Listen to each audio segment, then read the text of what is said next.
Hello, welcome to September 8th, 2023. My name is Kurt, and this is my daily Good Life meditation.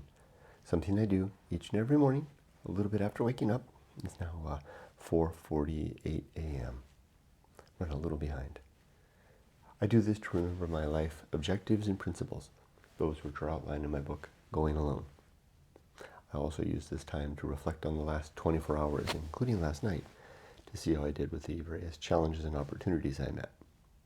I think about the coming day, and then I ask myself if I'm ready for death, and I prepare myself for death, and then I start my day. But before doing any of that, let's read a poem.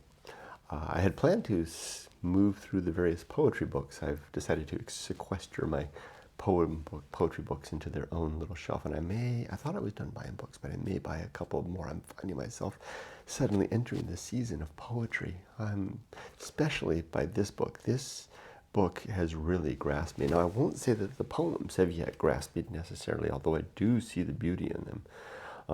It's like coming upon a valley in a hike. You kind of get glimpses of the beautiful valley through the trees, but I haven't come to the point yet that I can see the whole valley yet, and that's here.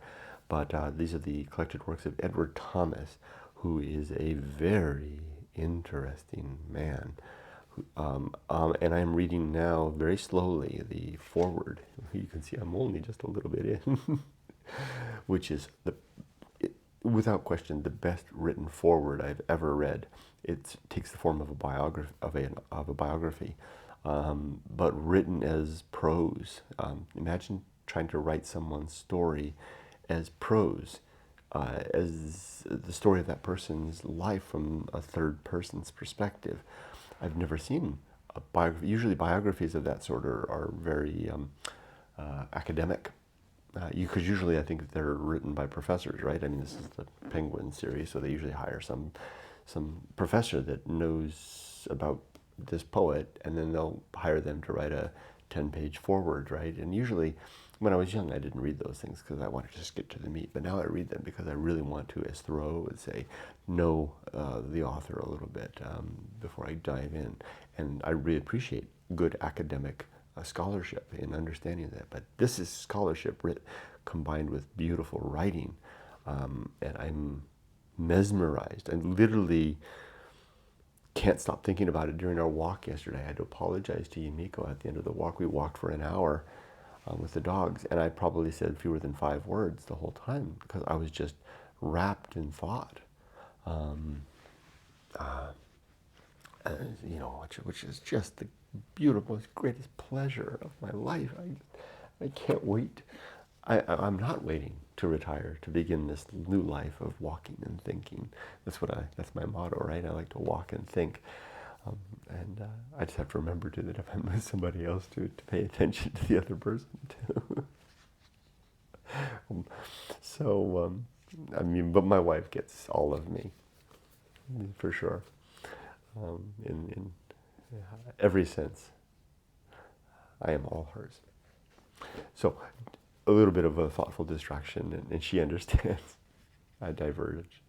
Anyway, I'm very moved by this. I'm so moved, in fact, that it's probably going to have the effect of altering my life. I may want to become a poet. I've written 5 books, and within that is a countless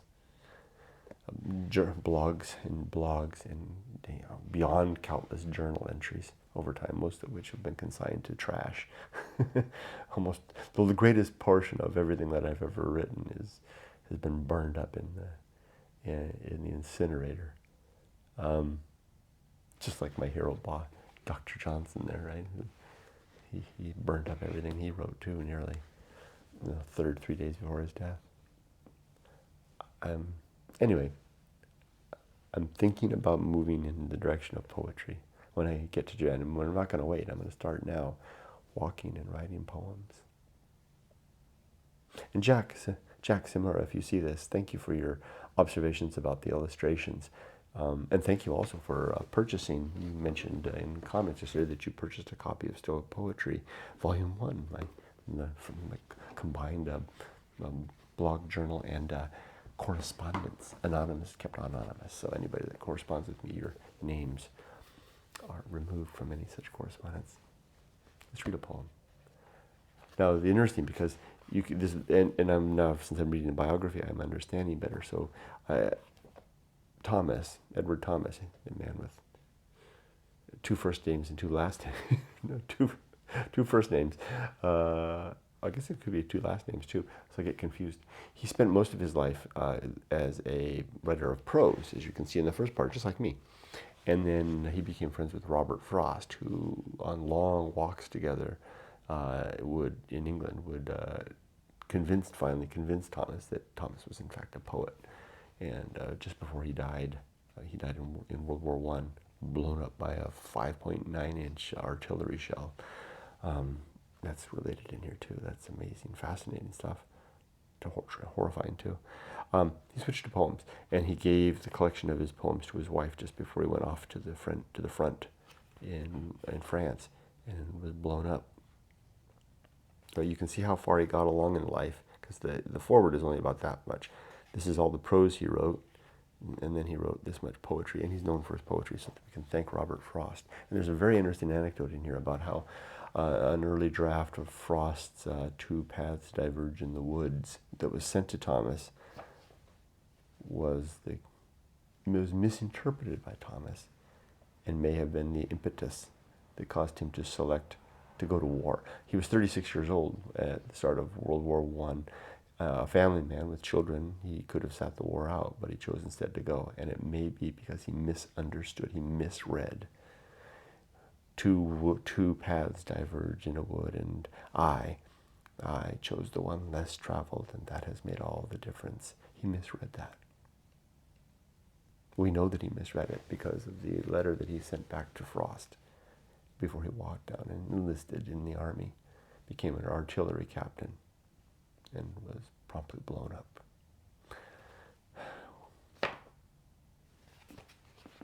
So let's just start at the start, huh? And I know from reading the book that his start was rugged and ragged with his poetry, starting at kind of like, like stumbling, and then he got better. Now, some of his poems are rather long. I can't read these long ones. Let's read The Signpost. And I will confess, I'm struggling a little bit to understand his poems. What I really find about is that he interposes lots of ideas about paths, which is a theme for me.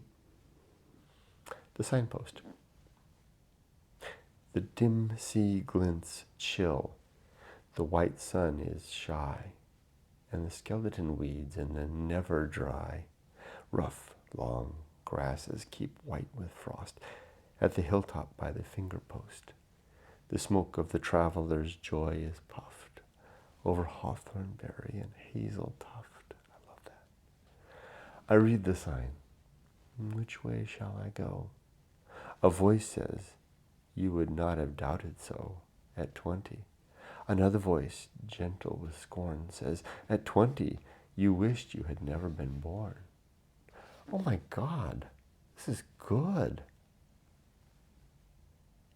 And is that a little bit of a premonition of Frost's poem right there?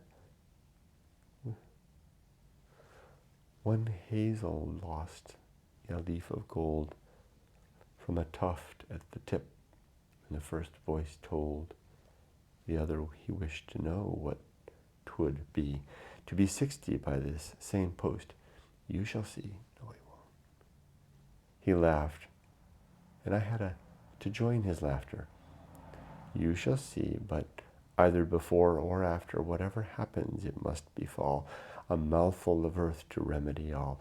Regrets and wishes shall freely be given, and if there be a flaw in that heaven, 'twill be freedom to wish, and your wish may be to be here or anywhere talking to me, no matter what the weather on earth at any age between death and birth, to see what day or night can be, the sun and the frost, the land and the sea, summer, autumn, winter, spring, with a poor man of any sort down to a king, standing upright out in the air, wondering where he shall journey, or where, oh where. love that. Man, that's the kind of poem I want to write. I love it. Wow, I'm over 10 minutes in and I haven't even started. Let's get through this. First, last night and yesterday. Powered through the day yesterday. I was anxious about yesterday. Started a new big project. Maybe the last... No, I don't have any more big projects. My big projects days are done. This is a medium-sized project, and my participation is ancillary. So, but I was nervous nonetheless. And I attended my first customer sponsor meetings yesterday. They went really well. Pleased with that. I'm off to the races. Right? My anxiety is slipping away. It was a good day. I slept well. Had a great time at the beach. Went to the beach. Oh my gosh. I saw summer's gone, and I saw the only two people that were really there were the professor, the UCLA guy, who I spoke to for the first time, but he didn't really want to talk to me. I spoke to him twice, actually. Once in the water. I was out swimming. I was the only one in the sea. And then he came down and did his thing. If you read my blog posts, there was a blog post about 2 weeks back. I talked about him, the Persian doctor. And then he came down and joined the sea and found himself swimming over by me. And I said hello, and he gave me a nod, and I left the sea, and I can't figure out how to end that. Anyway, as I was there, Angela came as I was leaving, and Angela looked radiant. She's my age, a little older maybe, and she looked girlish. She had the weather. Summer's gone, but the weather was still warm enough. She had bare sleeves, which looked good on her, and she gave me a big hug. And she was kind of emotional, and she explained to me that her big surgery, she has cancer. Her big surgery is next week. So I'm going to send her some well wishes. And I'm also going to send her some information we talked about for her son. And then after I said bye to Angela, who went to take up her post and to see the changing of the guards, I ran into the Persian doctor again. And I met him at the edge of the sand, and I had some words of friendliness to him. And he had some not terse, a little bit. He clearly doesn't want to be disturbed. That's fine. I made my effort. And that's fine. A lot of people come to the beach for various things, right? Society not often being one of them sometimes, especially those that come in the late afternoon when the chill afternoon wind arises, and who want to sit on the sand alone and stare at the sea with deep thoughts. They don't want to be bothered, and count me among their number. But we'll at least have our fraternity now. I felt that was nice, though, that Angela and the Persian doctor and I were all there together for brief moments. I told Angela, I said, it's back to us. It's down to us again. The summer hordes have passed. That was yesterday. Now let's do the good life.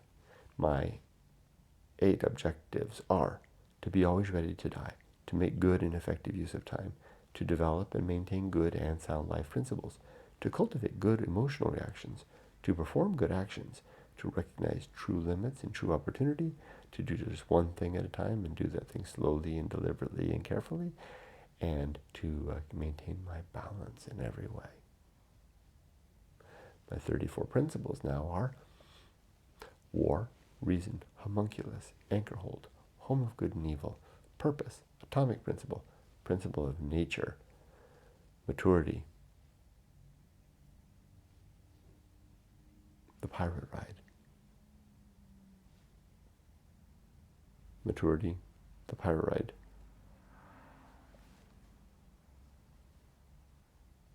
Got myself messed up, didn't I? Can I get back on track? Wow, I suddenly got lost. I was so sure I had it.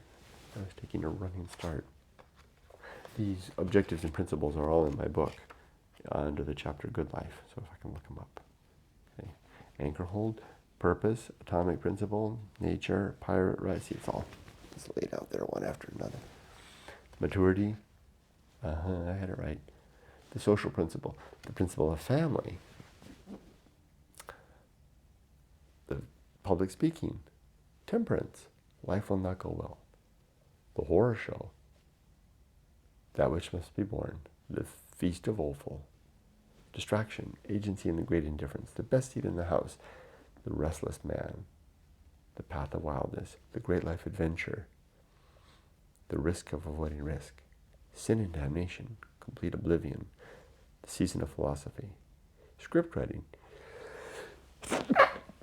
pardon me, the bullseye, the uphill climb, arena and utility, nothing is enough, and the principle of fun. Got it. Now, for today, it's a Friday off. I'm in the process of getting rid of my motorcycle. I just got it fixed. It's at Leor's. I had it towed there. I'm going to go out today and drop off the panniers and also the pink slip. And if I've got the stickers for the tank, I don't think I have them. And Leor's going to sell the bike for me. So my motorcycle riding days are done. First when I thought that, I thought no feeling. I was like, ooh, done. I still feel that way.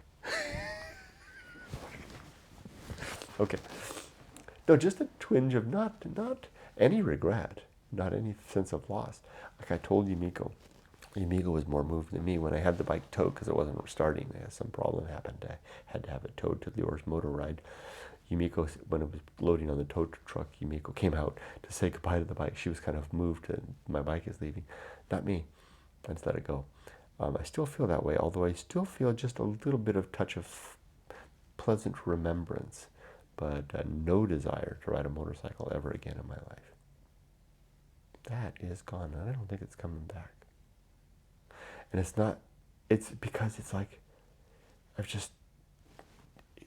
I've wrung that sponge dry, and it got every sapping bit out of it that I wanted. When I was living in Japan before, when a big portion of my dream of coming back to America was to become a writer, and I would say it in the videos and the writing that I did way back then, I want a BMW R1100 or 1150 GS adventure motorcycle to ride around in and have adventures. That was a big component. And as soon as I got here, that's exactly what I did. And I beat that dream silly. I did that dream, and I had several close calls. Almost had accidents a couple times on those LA freeways where people almost plowed into me a couple of times. And I feel like I got everything out of that dream that I possibly wanted to. It's like someone who had a dream of living in Hawaii because they wanted to hike the Nepali coast and dive with the dolphins and the humpback whales and, watch the sunset and surf Waimea or whatever, right? And then at the end of 5 years or 10 years, they did all those things and everything else. It's like, now they're leaving Hawaii. There's nothing left. Did it all. That's how I feel. So I have no interest in riding a motorcycle, because the motorcycle riding itself wasn't the thing. It was the catalyst to the adventures that I wanted to have, which would have the yield of the thoughts. And I've got all the thoughts. I've had all the thoughts, and I've got the fertilizer is in there, right? It's in my brain now. Now I can go back to Japan and take all that with me. I don't need the bike. Well, with that, let's see. Am I ready to die? Are my affairs in order? Absolutely. Are my relationships sound? Very sound. Is my life's work complete? Absolutely. Yeah. I'm ready to die. So I guess I'll sign off. And if I die today, so be it. I won't turn around and look back. This will be my goodbye. But if I'm here tomorrow, then I'll say hi tomorrow. I wish you all the best. Be safe, but not too safe. Take care.